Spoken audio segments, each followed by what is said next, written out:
Почему я в шляпе? Да потому что только что прилетел с солнечной и прекрасной Мексики. Но сегодня речь пойдет не о Мексике, а мы поговорим о новостях с К2, самого северного и единственного непройденного восьмитысячника в зимнее время года. Сейчас внимание всего мирового сообщества альпинистского приковано к его склонам.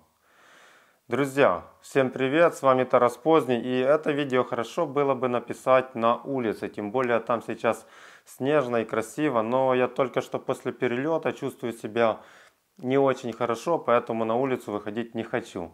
Более того, пишу это видео дома и сам его как-то смонтирую, поэтому может будет не сильно хорошего качества, но я постараюсь. Просто мне очень-очень хочется поделиться новостями со склонов зимнего К2. И первым делом я связался с моим другом Чангдавой Шерпой, и он вам всем передает привет непосредственно с базового лагеря горы. Hello guys, this is me, Dao Sherpa from K2 Base Camp. I'm SST International K2 Winter K2 Expedition Leader. Yeah, weather's a little bit good today, and we can see, guys, from behind me is this is K2. We can see from here until Campo. The summit is covered by cloudy. Anyway, doesn't matter. This is my camp. See here behind me. So right now my team is in the camp. Fixing team is the camp 3. Some of them and they're try to fixing from camp 3 to camp 4. Hopefully after 1 or 2 hours we have more good news. I hope they will make today's camp 4. Let's see, and I can keep in touch with me, and thank you very much for watching, and I will update every hour about our expedition, and all the mountaineering people who loves mountain. I'm with you guys. Thank you very much for watching. Bye. Сразу поделюсь самыми главными новостями, а именно уже провешены перила до 4-го лагеря, который находится на высоте 7800 метров. Напомню, что это рекордная высота, которую удавалось достичь в зимнее время на К2. Это удалось сделать 4 непальцам с 3 разных команд. От Seven Summit Treks был Сона Шерпа, очень добрый человек и сильный восходитель. Вместе мы познакомились на Макалу. Напомню, что у него в активе все 14 восьмитысячников и около 30 восхождений на восьмитысячники в целом. От команды Нимса был Мингма Дэвид Шерпа, с ним мы познакомились на Чиою, а также еще 2 Мингмы, это Мингма Тенци и Мингма Гайле с команды последнего. Ребята сделали фактически нереальные, провесили перила до 7800, установили 4-й лагерь, и уже в этот вечер будут обсуждаться дальнейшие планы по поводу штурма. А я же предлагаю вместе посмотреть на прогноз погоды и тоже самостоятельно прикинуть, что можно планировать. Итак, сам прогноз погоды, он фактически идеальный, и даже в летнее время не часто бывает такая хорошая погода, которая будет завтра, 16 января. Но смотрите, надо учитывать, что хорошая погода будет всего один день, это 16 января, и если попытка штурма таки будет, то ребятам, которые, надеюсь, зайдут на вершину, придется при скорости ветра 50-60 км в час и температуре минус 50 переночевать на 7800 или может на 7300, смотря куда они успеют спуститься. И поверьте, это то еще приключение, это будет, мягко говоря, непросто.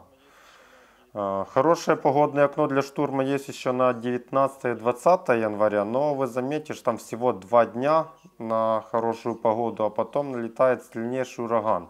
Сила ветра до 145 км в час. Выжить при таком ветре на такой высоте нереально. Даже в базовом лагере в эти дни будет не сладко, поэтому на это окно мы не смотрим. И что я думаю? Я думаю, что в ближайшие дни все-таки будет решающая попытка штурма, что шерпы выйдут, возможно выйдут и участники, и попробуют в ближайшие 3-4 дня добраться до вершины и спуститься вниз. Если нет, то тогда попытку перенесут уже где-то на февраль. Но надо понимать, что если попытки не будет, налетит ураган, и он, скорее всего, снесет все верхние лагеря. Их придется устанавливать заново. Поэтому я бы поставил, что ребята будут планировать подниматься в ближайшие несколько дней. Что же касается иностранных альпинистов или участников так называемых, во-первых, наша с вами любимица Магда должна была сегодня переночевать во втором лагере и наверняка выдвинулась в лагерь 3 на высоте 7200-7350 метров. Кроме того, Серджо Миноре, руководитель штурмовой группы у иностранных альпинистов Seven Summit Treks, и еще 3 альпинистов, скорее всего, сегодня добрались до 3-го лагеря и будут ночевать там. В том числе там и Тамара Лунгер, итальянка. Что примечательно, что эта группа планирует штурмовать К2 без использования искусственного кислорода. Также отдельно отмечу, что уже 2 участников из группы Seven Summit Treks отказались от экспедиции и покинули базовый лагерь. Из-за состояния здоровья, конечно же. Ну что, друзья, по новостям это очень коротко, это все.